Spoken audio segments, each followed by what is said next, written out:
Devil May Cry 3 is still among the best action games of its kind. Even today, it's a challenging 60fps beat-em-up that blazed a trail for what would come in the Bayonetta series, and now it has its very own Switch port.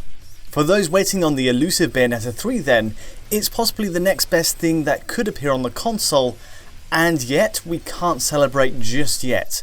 Since its release on PlayStation 2 back in 2005, this third entry has too often been on the receiving end of some bare bones and even broken ports, far from matching the quality of the game itself. So where does this Switch version stand, and what new does it have to offer exactly? Arguably, Devil May Cry 3 is the best one of that era and the focus for today. A clarification here that the other two are available on the eShop, just not as the HD collection, which landed on PS4 and Xbox One 2 years earlier.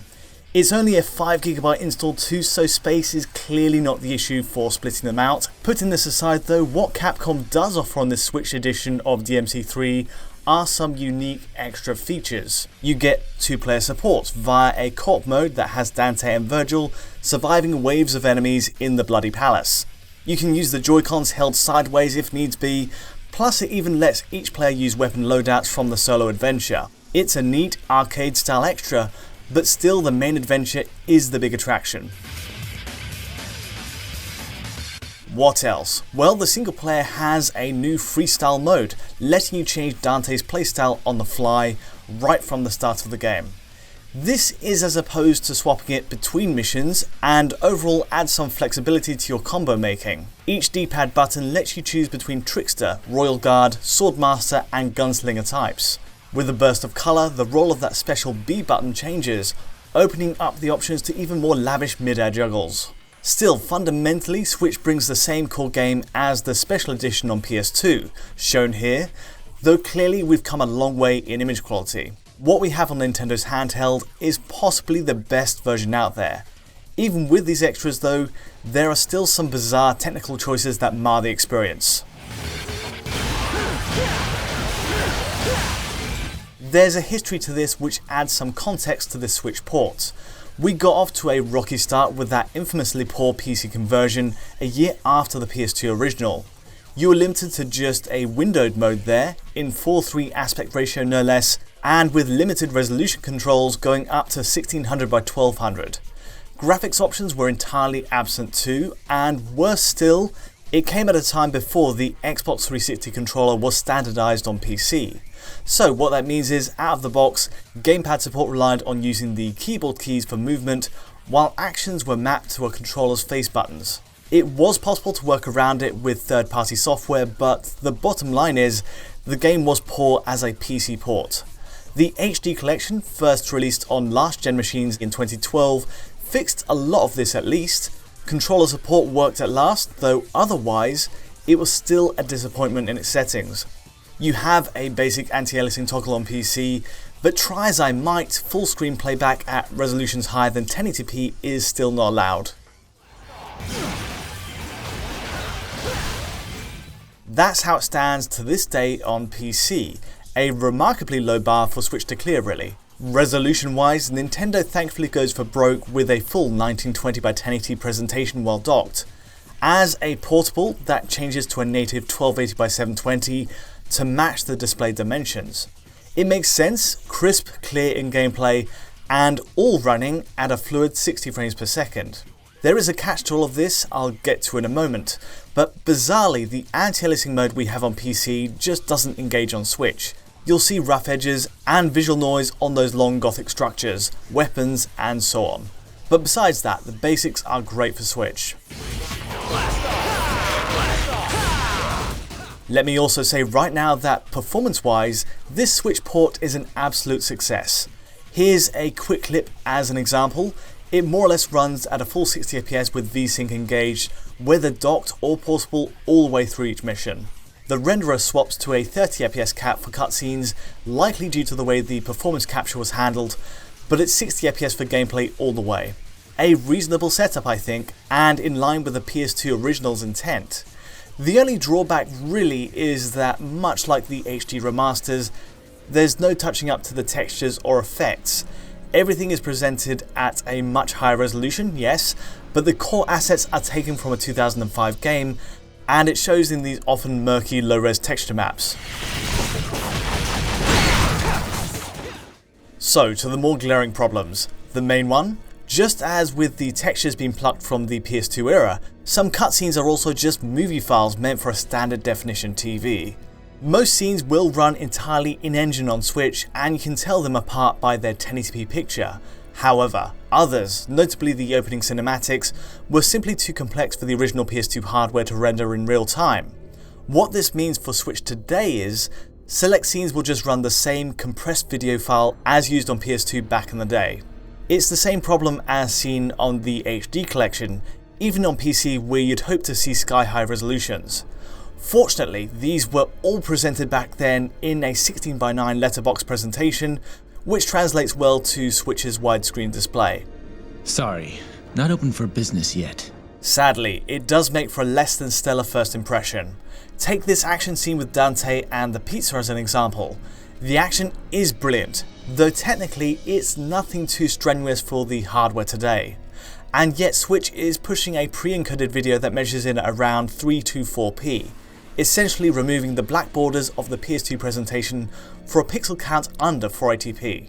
Couple this with the block compression artifacts and it creates a jarring disconnect from the sharp 1080p image of gameplay. And that's a shame. These scenes are often beautifully choreographed with stylish action that rewards finishing a level. Most of these low-res scenes are hidden by playing in portable mode, where the max is 720p in gameplay anyway, but still, it's a shame. There are a few other downsides. The customization menus are still only in 4:3 as an aspect ratio, though that's much like the HD collections elsewhere. What is especially disappointing for Switch though, compared to say PC, is the use of low resolution effects. Perhaps it's a trade-off to keep everything flowing at 60fps, but downed enemies create a burst of dust in their wake. It's these elements that cause a lot of obvious pixelation. While docked and playing at a native 1080p for example, these transparencies run at 25% of each axis's value. So this puts the number at 480 by 720 for impacted areas of the screen. That 25% drop is based on the screen's output resolution, and so for portable play at 720p on Switch, we'll see effects at an even lower number. So in summary, we have a Switch port that matches the technical specs of PS4, Xbox One and PC with a 1080p presentation while docked.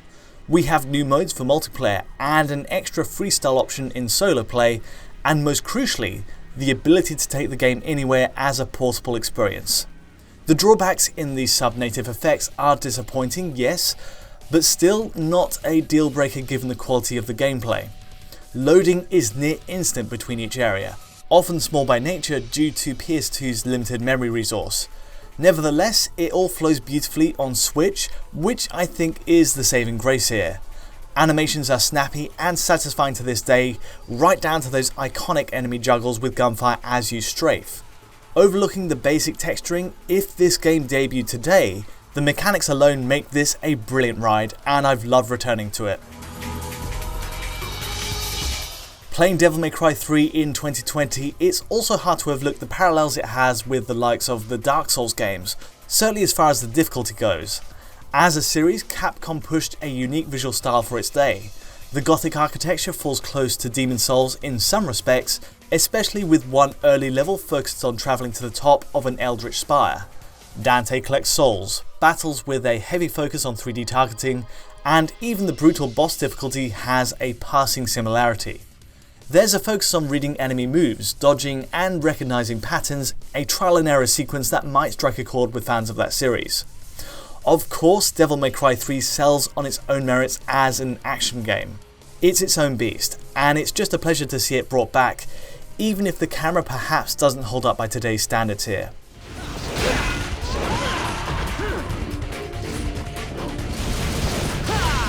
On Switch, Capcom has put together what's possibly the best version of Devil May Cry 3 to date, though it's not without its flaws. The low resolution cutscenes are unfortunate, as is the lack of any tangible upgrade to its assets.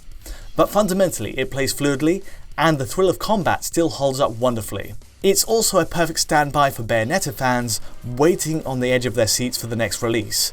The only gripe here is, with a focus on DMC3 in particular, I'd hope for more lavish upgrades overall, more so than just a multiplayer extra and a freestyle mode, which did already appear in some form as PC mods. What we have, when it boils down to it then, is small additions over a fairly bare bones conversion on PC or the other consoles, but it speaks to the game's core quality that that's often enough.